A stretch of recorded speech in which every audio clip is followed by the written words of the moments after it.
My name is Alyssa Grant, and the day my father set fire to a $38 million check in front of my entire family, I didn't scream. I didn't cry. I simply smiled because I knew something he didn't. It was the same kind of smile I learned in the Air Force, quiet, calm, and just a little dangerous. The morning started like any other awkward family gathering. Stale coffee, forced hugs, too much perfume. We were all crammed into my grandfather's library, the one with mahogany shelves and that stiff old leather smell. The air was thick with fake concern and fresh entitlement. Everett Grant Sr., my grandfather, had passed 2 weeks earlier. The man was a billionaire, but more than that, he was a builder.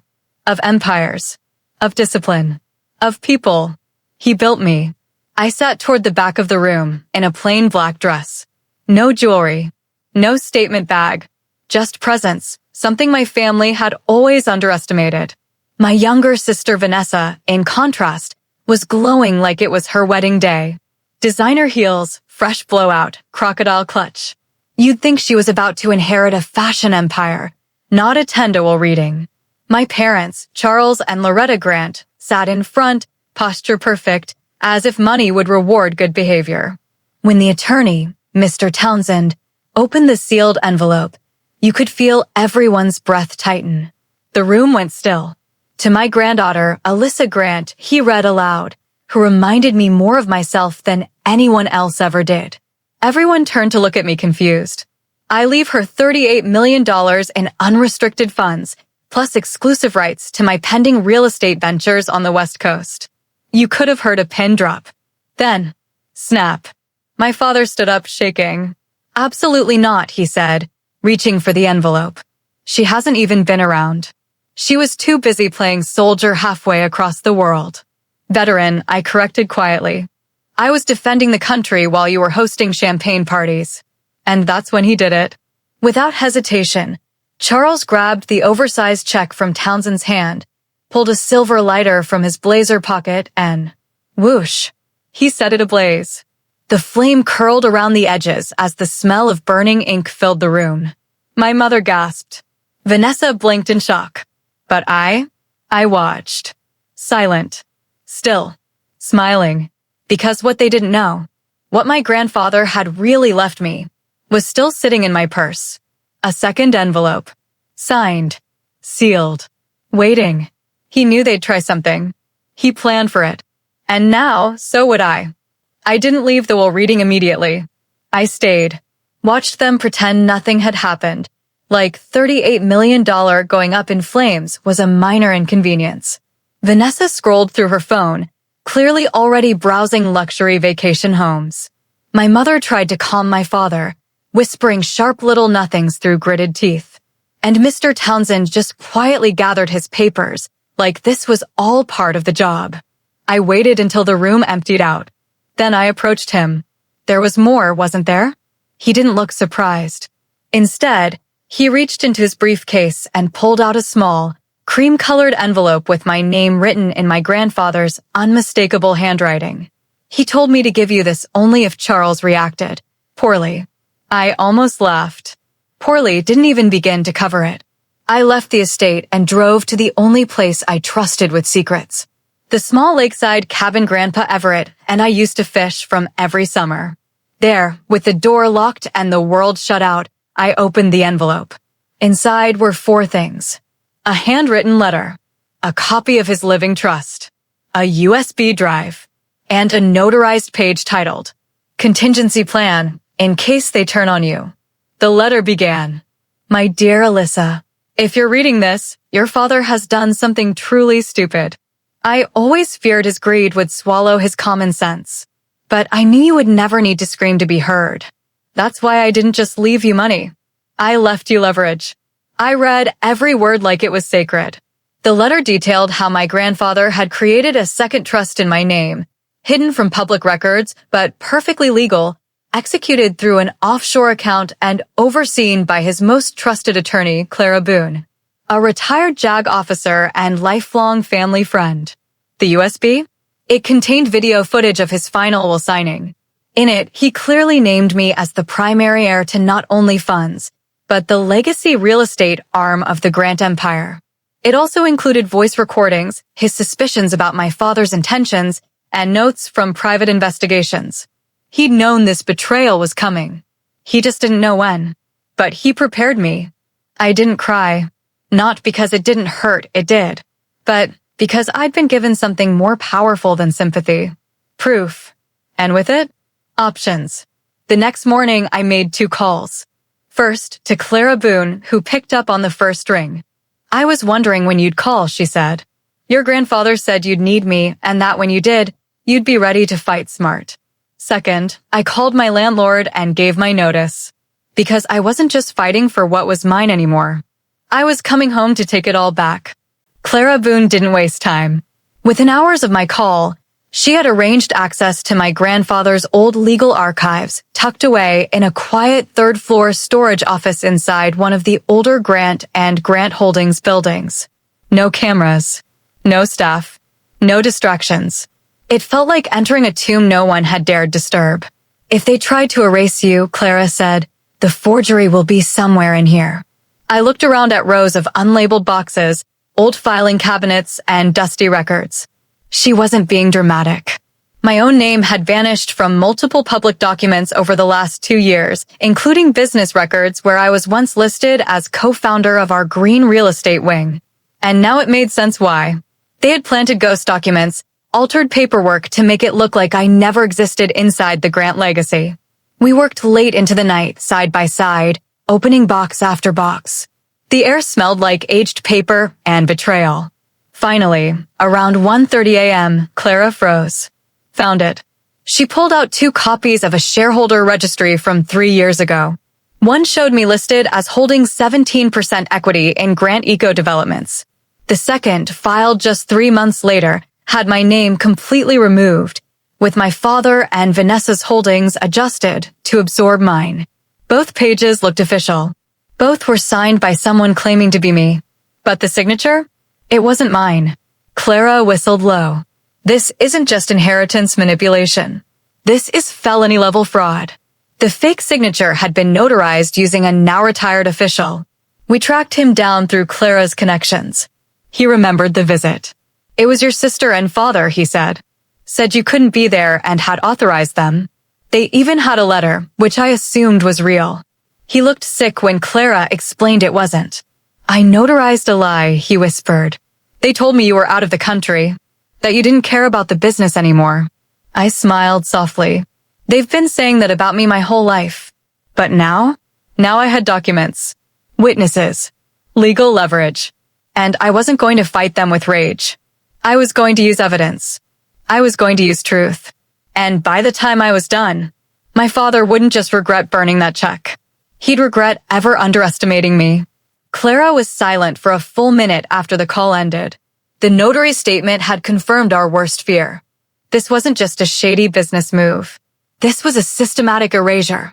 We sat in her home office, walls lined with casebooks and commendation plaques from her years in military legal service. She pulled up a secure portal and logged into the county records database. Her fingers moved faster than I could follow. And then she froze. Alyssa, she said slowly, your social security record was flagged inactive for 8 months. What does that mean? It means, legally, you were marked as deceased by someone with access to your family's trust paperwork and vital documents. I leaned back in the chair, stunned. My father had told the government I was dead. That's how they cleared my name from the trust, from company paperwork, even from medical insurance and bank ties. That's why I couldn't access the original documents earlier this year when I applied for a small property loan. It had glitches. I had laughed it off then. Now, it felt like poison. Vanessa. She'd always wanted it all, the spotlight, the press interviews, the illusion of being the next Grant family genius. But she'd never earned it. And Charles? He was just playing Empire, trying to control a legacy he hadn't built. And when I got too close to proving myself, they didn't push me out. They buried me. On paper. But we can prove it, Clara said firmly. Between the notary, the flagged status, and your active military records, we'll rebuild everything. And when we do, we're going straight to probate court. I looked at her, my old friend, my unlikely ally. No public fight, I said. Not yet. Let them think I've gone quiet. She raised a brow. You planning a quiet storm? No, I smiled. I'm building my comeback one signature at a time. They thought declaring me dead would end me. They had no idea. The dead don't stay buried when the truth has teeth. Clara and I worked in silence for days. Each night brought another document, another fake signature, another carefully placed legal lie undone by careful truth. But I knew we couldn't win this just with proof. To truly take back what was mine, I needed to do more than expose them. I needed to outgrow them. That's when I called Grace Whitmore. Grace wasn't just an old colleague from my Air Force days. She was now the CEO of Stonebridge Ventures, a green tech development firm with massive government contracts and a reputation for empowering veterans. We hadn't spoken in over a year. Alyssa Grant, she said as soon as she picked up. Didn't expect to hear from the legend herself. I'm not calling to catch up, I said honestly. I'm calling to rebuild. There was a pause, then a slow, intrigued. Tell me everything. Over lunch the next day, I laid it out. The forged documents, the fake death declaration, the inheritance cover-up, the destroyed check, and the secret trust from my grandfather. Grace didn't flinch. You don't need a courtroom right now, she said. You need a platform. Something that puts you back on the map in your own name. She offered me something I didn't expect. A project lead position overseeing a new veterans housing initiative in Northern California, something my grandfather had originally drafted before he passed. It's poetic, she said. You're finishing what he started. And when it launches, it won't just have your name on it. It will be yours. Fully. That night, I sat in my apartment with the contract in one hand and my grandfather's letter in the other. His words echoed in my mind. They'll try to silence you. So I left you tools to build louder than they ever could. So I signed. And the next morning, I boarded a flight to Sacramento. Not to hide. Not to escape. But to build something so real, so impactful, that even if my family buried me in 1,000 fake files, the world would still know exactly who I was. The land was perfect. 12 acres of open space, river access, and zoning already approved for sustainable housing. It was the exact blueprint my grandfather had envisioned for veteran reintegration communities. But as I reviewed the records in Grace's Sacramento office, something caught my eye. Parcel 14B. The deed had recently shifted hands. The name on the file? Vanessa Grant, Interim Director, Grant Eco Developments. My fingers froze over the keyboard. That land, part of my project, had already been tagged by my sister. I forwarded the documents to Clara with a one-line message. They're already here. She called within minutes. They're trying to absorb the land before you launch. If they file development claims first, your project gets stalled or worse, erased. Grace was calm but not naive. We can fight this, she said, reviewing the legal maps. But only if you're ready to step out of the shadows. What do you mean? It's time to put your name on something public, Alyssa. Let the world know you're not dead. You're building. That afternoon, I did two things. First, I held a press briefing on site. Local media, veterans groups, construction partners. I stood in boots, jeans, and my Air Force jacket and announced the launch of the Everett Ward Initiative, a housing program for women veterans, named after my grandfather, led by me. No aliases. No hiding. Second, I sent an official cease and desist letter to Grant Eco Developments, filed by Clara, backed by land deed discrepancies, forged documents, and a full case file ready for court. That evening, I received an email. Subject line: You've made a mistake. It was from my father. Just one line inside. You'll regret dragging the family name through the mud.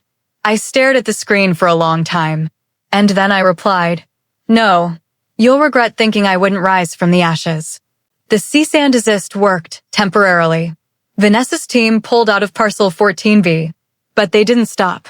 3 days later, I heard through a city clerk contact that she had filed an appeal, citing prior familial rights and internal business disputes. They were trying to weaponize our bloodline. Grace leaned back in her chair as we reviewed the paperwork. She's betting the city won't want to get involved in a family feud. I didn't flinch. Then it's time to show them who Vanessa really is. Clara smiled slowly. I've been waiting for this. We had uncovered enough forged documents to raise suspicion. But we needed something bigger. Something personal. Something public. And then Clara found it. An email thread between Vanessa and a foreign developer offering to sell off parts of the veteran housing land for a commercial mall development. The date? 2 weeks before Grandpa Everett died. She had planned this before he passed. She knew the land was meant for me. She didn't care. Clara and I met with Grace and her legal team the next morning. We showed them the emails, the forged contracts, the notary confessions. Vanessa was setting this up before Alyssa even returned from active duty, Clara explained. She intended to take the land and repurpose it for profit, veterans be damned. Grace's board was furious. One member, a retired Army colonel, slammed his hand on the table. She was going to wipe out housing for our soldiers. For a shopping plaza? Grace leaned forward. Let's burn their image before they burn your future. Alyssa, how do you feel about an expose? Truth is the best revenge, I replied. Let's go loud. 2 days later, a regional news outlet ran the story. Veterans housing stolen. Development deal undone by family deceit. Photos of the land. Side-by-side comparisons of the forged papers. Snippets of Grandpa Everett's will. A short clip of my launch speech with my name, title, and Air Force rank. It went viral in under 48 hours. Vanessa tried to fight it online, called it a misunderstanding, said the papers were taken out of context. But damage had been done. She wasn't the golden child anymore. She was just another entitled heiress caught stealing from a veteran. And this time, the veteran was me. The courtroom was quiet. Too quiet. Outside, cameras flashed. News vans lined the street. Inside, the air buzzed with tension.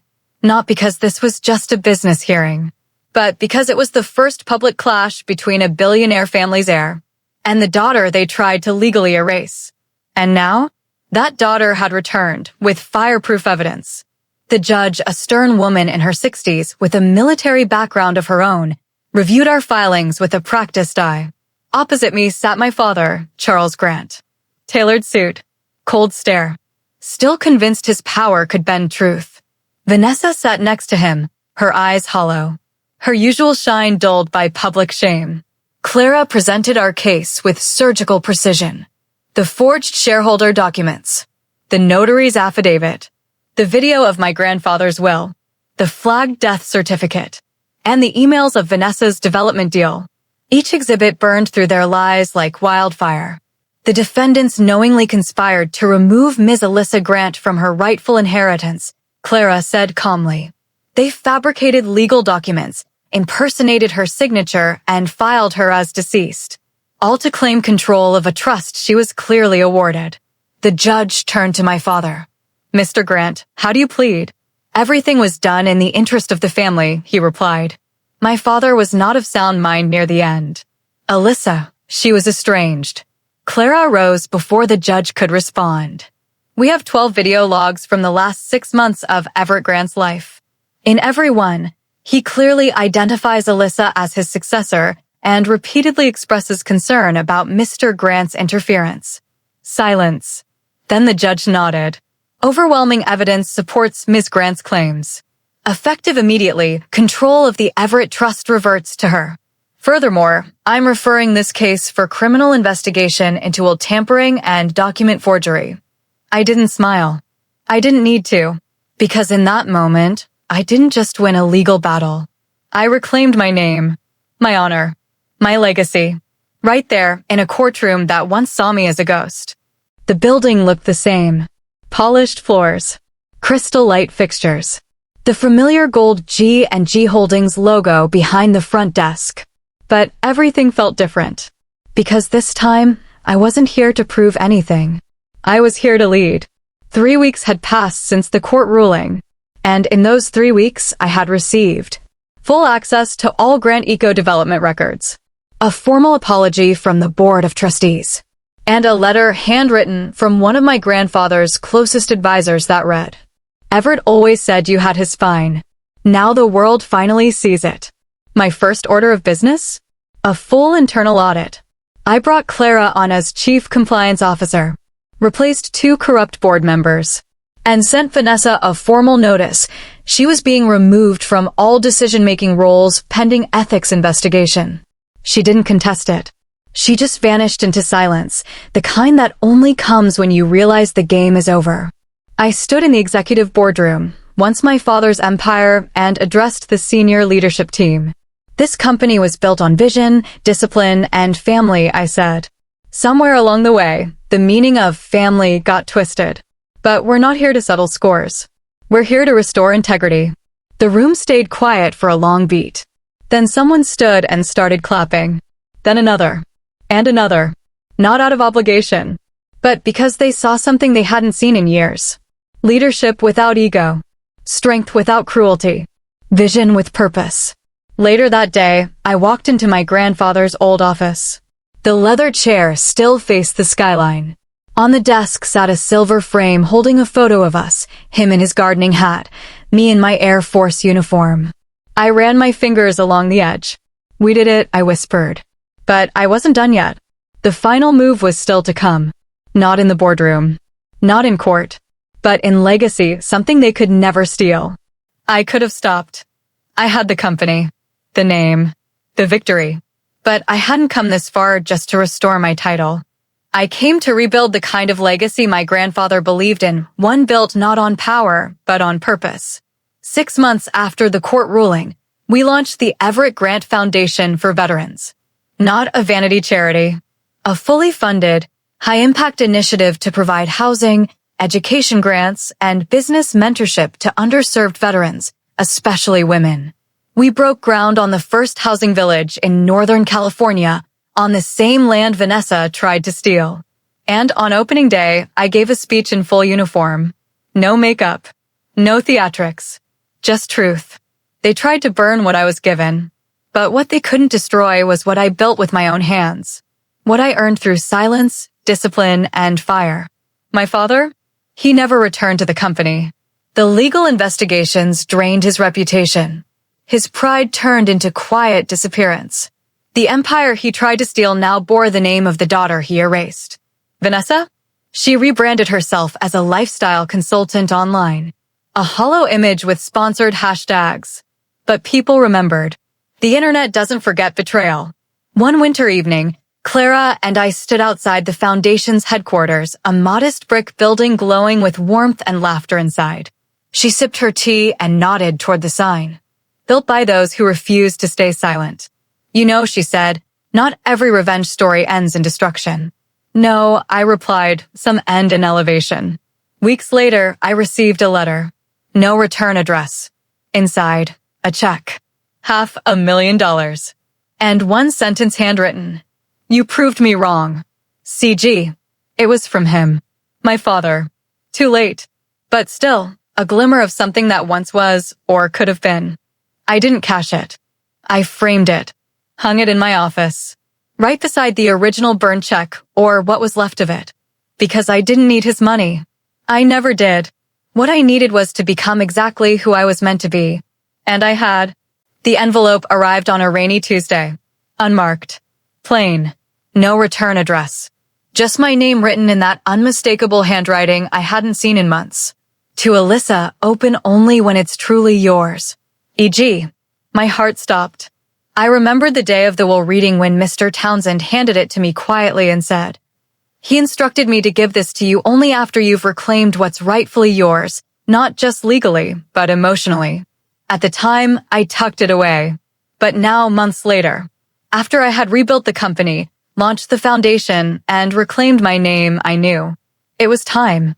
Inside was a single folded page and an old photograph. In the photo, I was 13, sitting beside Grandpa Everett on a rickety bench behind our lake house. He wore his gardening hat. I was in my JROTC uniform. We were both smiling, mine wide, his proud. The letter read, Alyssa, if you're reading this, it means you've done what I always knew you could. You've not only stood up to them, you've risen above them. Legacy isn't the money. It's not buildings or brands. It's what lives on in people who remember how you made them feel. I gave them comfort. I gave you challenge. Because I knew you were the one who'd build something real. You were never just my granddaughter. You were my redemption. Keep building. Keep walking into the fire, because you, Alyssa, were always made of flame. Grandpa Everett. I sat with the letter in my lap for a long while. No tears. Just the steady weight of understanding. This story was never about revenge.